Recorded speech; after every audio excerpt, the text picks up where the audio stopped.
Okay, so hello everyone. Today, Jennifer Iturralde and me, Maria Bella, will be talking about and explaining video footage obtained by Dr. Jason Claiborne's team.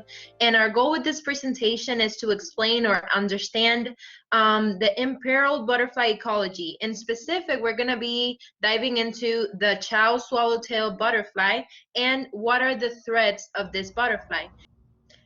Okay, so as I was saying here, we show both images of a red cardinal, which is one of the species that present a threat for the chow swallowtail butterfly, but this is not the only threat to the species. So I hope you enjoy our presentation and I hope it is informative. So we captured this image from our watching the surveillance videos. And we wanted to ask you guys, what do you guys think this animal could possibly be? It's circled in the red circle, so anyone have any guesses? Anyone have an idea of what it could possibly be? I'll give you a hint. It has 4 legs. And this is in Florida, by the way. This is in the Florida Keys, so if that gives you any hint. It's an animal you guys could see here pretty often. Wow. I can't see the chat, so you guys have to let me know what's happening there.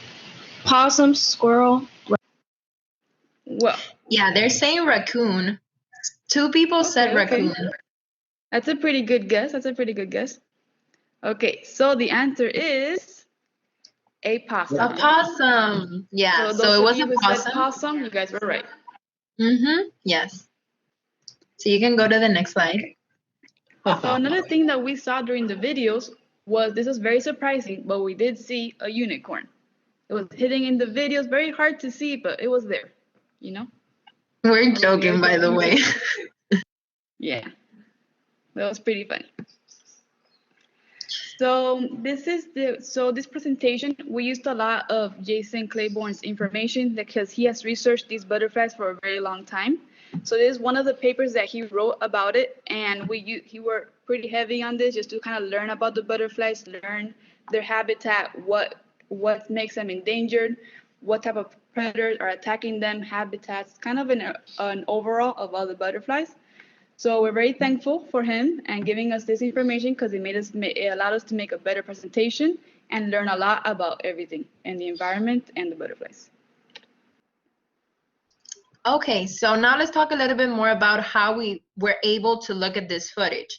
Dr. Claiborne installed this mechanism in the forest using solar panels and a battery and 2 batteries, in specific because we all know how difficult it is to obtain electricity inside the forest. So it is definitely something that aided them in the freedom of placing the cameras in better positions and to obtain a better footage overall. And on the right, we see a table that summarizes the findings, and we see that we examined the interactions between the caterpillar of the chow swallowtail butterfly together with attacks from a red cardinal. But in addition to that, we examined other interactions from a snake and a lizard, a spider and an ant, and a spider and a gecko. So we hope you enjoyed these reactions. So the first thing that we did see was the actual caterpillar of the swallowtail caterpillar. So this little guy did not have a very long life, as you will see shortly in the video. But these butterflies are federally endangered and they're endemic, and since they're considered one of the most rarest butterflies in the United States. Now, endemic means that they're only found in Florida. So if they go extinct here in Florida, then the butterfly will basically be extinct overall. We're gonna leave the questions until the end, if you don't mind. Okay, so I'm gonna show you guys the video, I mean. So if you guys notice, you might see a little bird just coming out now. It's coming out into the bark. And where that little red circle is, there's going to be a caterpillar there. Now the bird is moving around, is trying to figure out what's the best way to get the caterpillar. If you notice, the caterpillar starts moving upwards, kind of trying to get away from the bird, but it's not exactly the fastest creature. The bird continues to kind of go around the tree, seeing what angle is the best, because it's probably afraid that the caterpillar might jump off the tree, which is a defense that they use.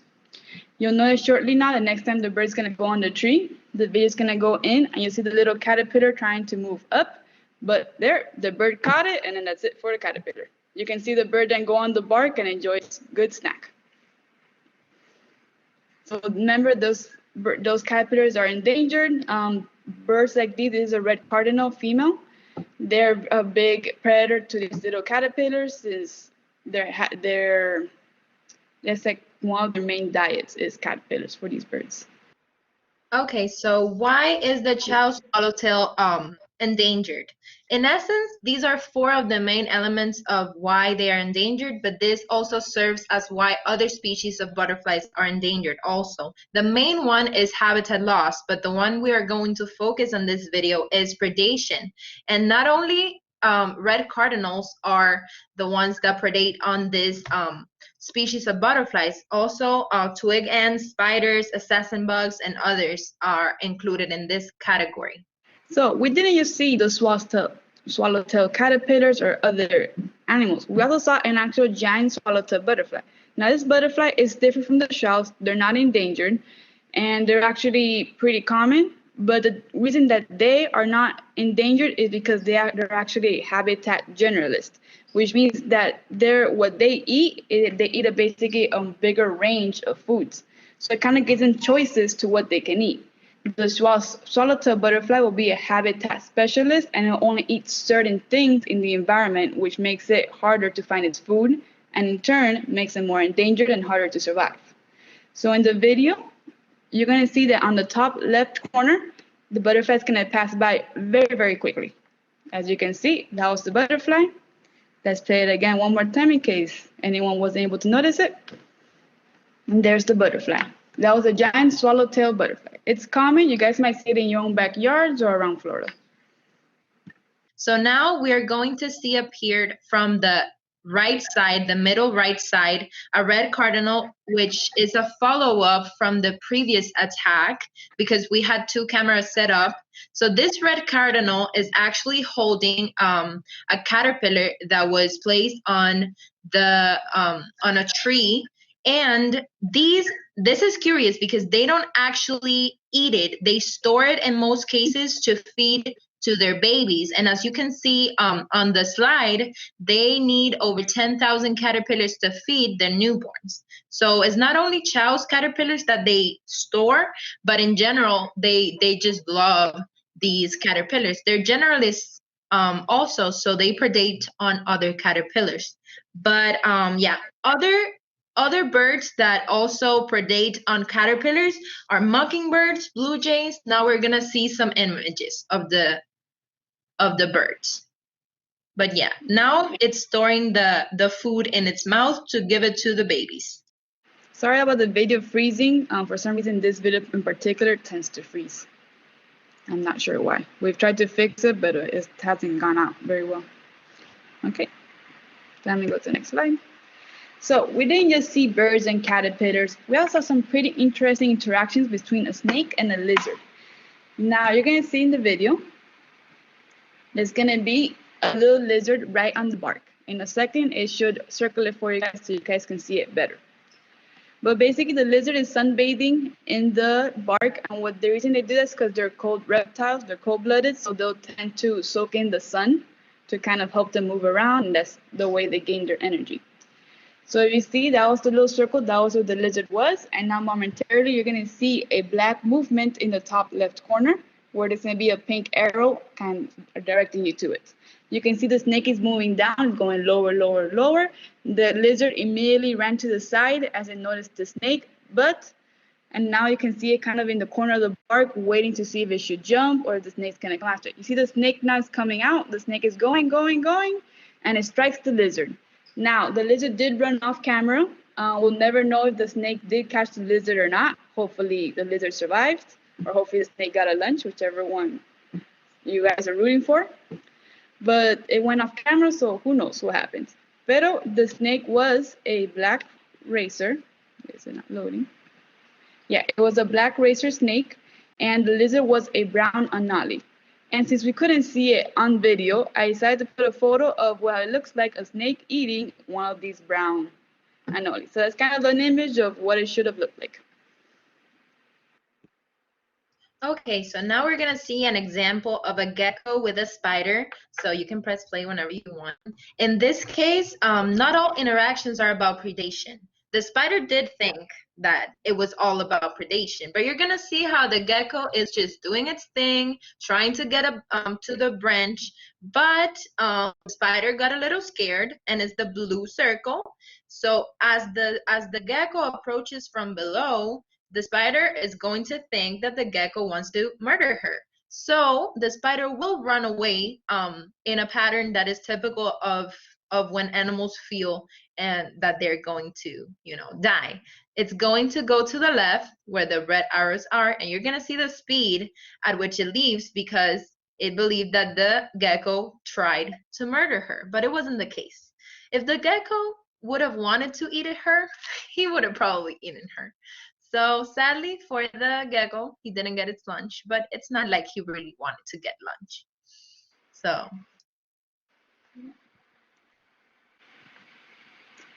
the next interaction that we saw was between a spider and what looked like an ant. Now we believe they are ants for the sporadic movement that they were moving along the bark before this video happened. Now the spider spent the entire time on the bark. She spent the entire night there. And she actually hunted another ant before this, but it was between the leaves. But then she moved to this spot, and we actually were able to catch it on video, her eating the ant, or catching the ant. So you're gonna see on the bottom, in the little bottom left corner where the arrow is, you can see a little small movement of what seems like a little ant going upward. Now the spider is in the middle. The spider launches. You can even see the ant trying to kind of get away from the spider, run off, but the spider was extremely quickly agile and took the ant without any remorse or guilt. And that was basically its dinner. They normally eat spiders eat a pretty good amount of insects, so she'll probably keep hunting throughout the rest of the night until I guess the gecko chases her off. She'll keep hunting for her own bugs and insects. So we've talked a lot about the butterflies, how they're endangered, and how they're endemic to Florida. But we haven't talked about how you guys can help the species. So if you guys are interested in having a butterfly garden, it is recommended that if you guys can put any plants, you should put their host plants, which are the torchwood or the wild lime plants. That's their basically host. That's where the caterpillars will be born, and they'll basically eat those leaves, and that's how they get their nutrition. But it's not recommended to just have those two type of plants. You can just not just only plant those. You should plant a big variety of them. As what's called is shelter plants. Shelter plants are basically plants that are all of different sizes. They include bushes, trees, flowers, anything that's nectar, or the host plants, kind of a mixture of everything. The reason you do that is so that if a bird attacks the butterfly or whatever other animal wants to get a butterfly, the butterflies have a chance to maybe run into a bush or run into the tree so that the animals aren't able to get them. Now, the type of shelter plants that you should have, everything should be native, because remember, butterflies are native to Florida, so they're going to be looking for other native plants. They don't exactly want to go to the invasive plants. So if you guys ever think of doing some butterfly garden, native plants, and just make sure to have a good mix between nectars, host plants, and also big varieties like bushes and trees. Something else that you should keep in mind is that you should plant all these trees in the sun. The reason is because butterflies actually like to be in the sun when they're feeding. It makes them feel more comfortable and more safe, and it also keeps them warm. Also, don't put no pesticides or herbicides, because if you do put any pesticides or herbicides, you're either going to be killing off the butterflies and the caterpillars, or you might be killing the trees instead that they need to survive. And another big tip, it is very important, and I know there's a lot of bird lovers out there. If you guys want to have a bird feeder and a butterfly garden, they don't exactly mix together.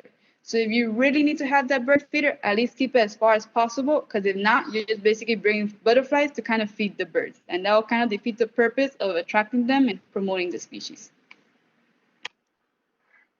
Okay, so now let's talk about how may this presentation serve as teaching material, because the Teaching and Learning Symposium is all about innovation, creativity, diversity. So how may this presentation aid other people in learning and teaching?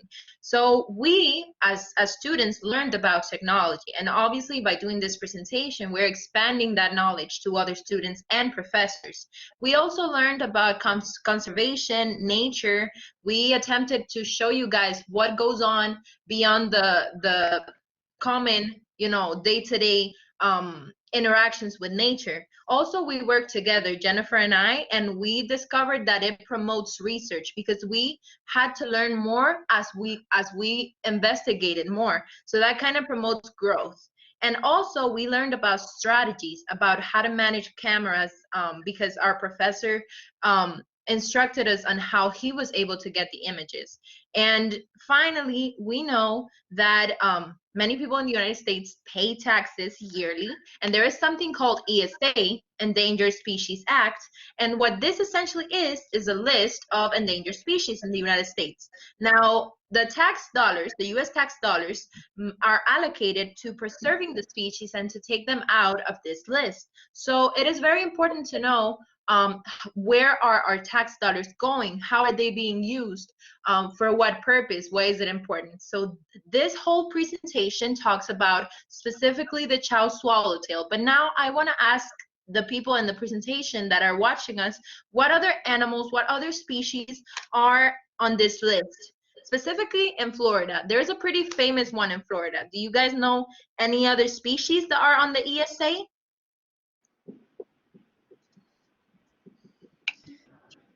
The Florida panther, very, very good. The Florida panther is another species on the ESA. So now you know another one. Now you know the chow swallowtail. So yeah, that's why we consider it important. So we're both in the honors college, Maria and me, and we kind of want to show you guys what outcomes and what we're learning from this.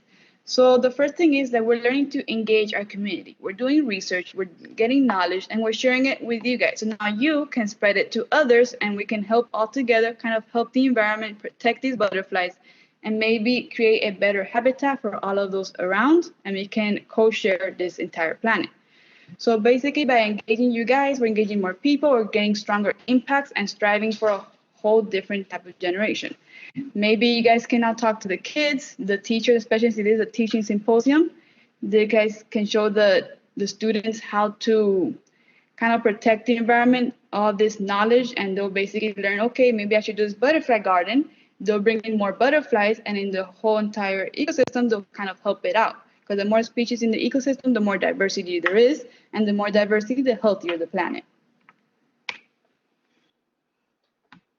Okay, very briefly here we're showing an image of students in the Everglades on the left. And so here the whole thing we want to leave you guys with is the idea of working together for a greater good, being able to demonstrate our knowledge, use critical thinking, use scientific reasoning in our everyday life, because it's not only important to know things, it is important to apply them and to be able to teach other people how they can do their own thing to help.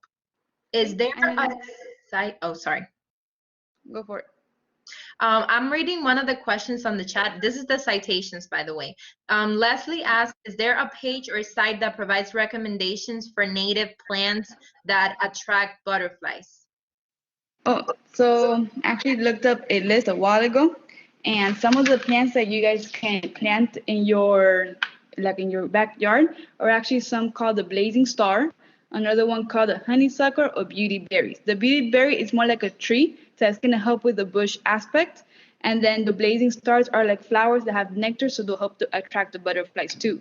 There's many different websites you guys can go to, like the miamiblue.org, that'll give you guys a whole entire list of all the native plants, and you guys can just pick, kind of choose this one, choose the other one, and create, you know, a little big environment with many different diverse plants.